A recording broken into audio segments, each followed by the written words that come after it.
Monsieur le Président du Conseil italien, Son Excellence Monsieur Matteo Renzi,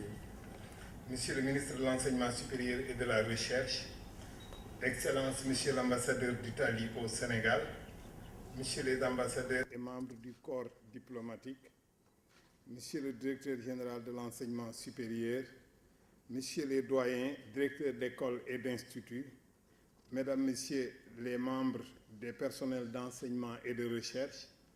Mesdames, Messieurs les membres des personnels administratifs, techniques et de services, Mesdames, Messieurs les invités, chères étudiantes, chers étudiants, permettez-moi d'abord, au nom de la communauté universitaire, de remercier le président du Conseil italien, Son Excellence M. Matteo Renzi, pour l'honneur qu'il nous fait en prenant place à nos côtés avec cette visite qui consolide le rang de notre université dans le concert de l'Académie nationale et internationale. En prenant la peine de nous inviter à échanger avec lui sur la marche du monde, les visions du monde en présence, nourries naturellement des traditions humanistes et universitaires qui, ne l'oublions pas, ont irrigué la Renaissance européenne en général et italienne en particulier. Je voudrais donc, à ce sujet, reconnaître publiquement la dette intellectuelle que nous devons tous à la Renaissance italienne, aux grands savants, de Galilée à Giordano Bruno, qui nous ont légué cet immense projet de l'institution universitaire fondé sur l'enseignement, la recherche et les échanges entre les communautés scientifiques du monde. Les plus vieilles traditions spirituelles et enseignantes de notre continent, l'Afrique, de notre pays, le Sénégal, se sont très tôt inscrites dans cette perspective humaniste et universitaire. Au XVIe siècle, l'université de Pire a semé les graines d'une éducation qui a nourri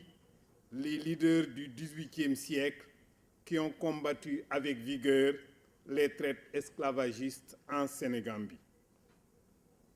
Je veux citer sous ce rapport la révolution dite du Toubnan qui a engagé le combat pour que cessât ce crime contre l'humanité de l'époque. Je veux aussi parler de la révolution Torodo, dont nous célébrons le 240e anniversaire cette année, avec à sa tête d'éminents intellectuels formés à l'université de Pire. Khalima Diakhaté Kala, El Hadj Malick Sy, Cheikh Ahmadou Bamba, Cheikh Moussa Camara sont issus de cette longue tradition universitaire et humaniste que nous célébrons aujourd'hui et au quotidien.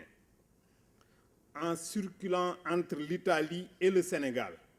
vos compatriotes, Monsieur le Président du Conseil, et les nôtres transportent avec eux ces riches patrimoines que nous autres universitaires des deux pays avons l'impérieux devoir d'éclairer et de promouvoir. C'est là que gît le fondement de la coopération interuniversitaire qu'entretiennent nos institutions académiques. À l'université Cheikh Anta Diop de Dakar,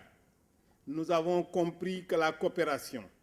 les échanges en l'occurrence, constituent dans cette dynamique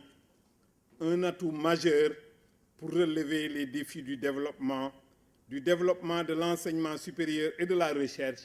au service de l'humanisme pour vaincre les forces obscures qui troublent les temps qui sont les nôtres. Sous ce rapport, le développement des programmes Erasmus et notre modèle d'enseignement-apprentissage commun qu'est le système licence, master, doctorat exige non seulement la mise en place de nouveaux mécanismes de coopération, mais surtout de modèles d'échange nord-sud dans lesquels les économies alternatives, la jeunesse et ses préoccupations occupe une place de choix. Il s'agit ici et maintenant de relever ensemble les défis d'une civilisation de l'avenir fondée sur la justice, la rationalité dans l'exploitation des ressources naturelles et l'équité dans les échanges économiques, toutes valeurs que nous avons en partage. La section italienne du département de langue romane constitue un des ponts solides entre nos deux pays dans cette coopération. Nous profitons de cette tribune pour féliciter et encourager ses enseignants, son personnel administratif, technique et de service, ses étudiants et ses étudiantes pour leur contribution majeure à la conversation plurielle des jeunesses du monde. Mesdames, Messieurs, chers invités, nous ne saurions terminer ce bref mot de bienvenue sans vous assurer, Monsieur le Président du Conseil, Excellences, Mesdames, Messieurs les représentants du corps diplomatique, Monsieur le Ministre, de notre volonté, en tant qu'enseignants, de poursuivre et approfondir ce dialogue pour un usage judicieux du legs humaniste au bénéfice de notre jeunesse. Pour un avenir de paix, dans un monde où il fait bon vivre, voyager,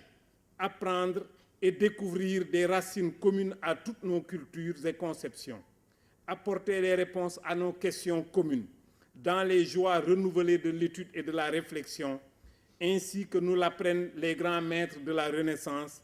d'Erasme à Averroès, de Thierno Souleymane Baal à Cheikh Anta Diop, parrain de notre université. Je vous remercie de votre aimable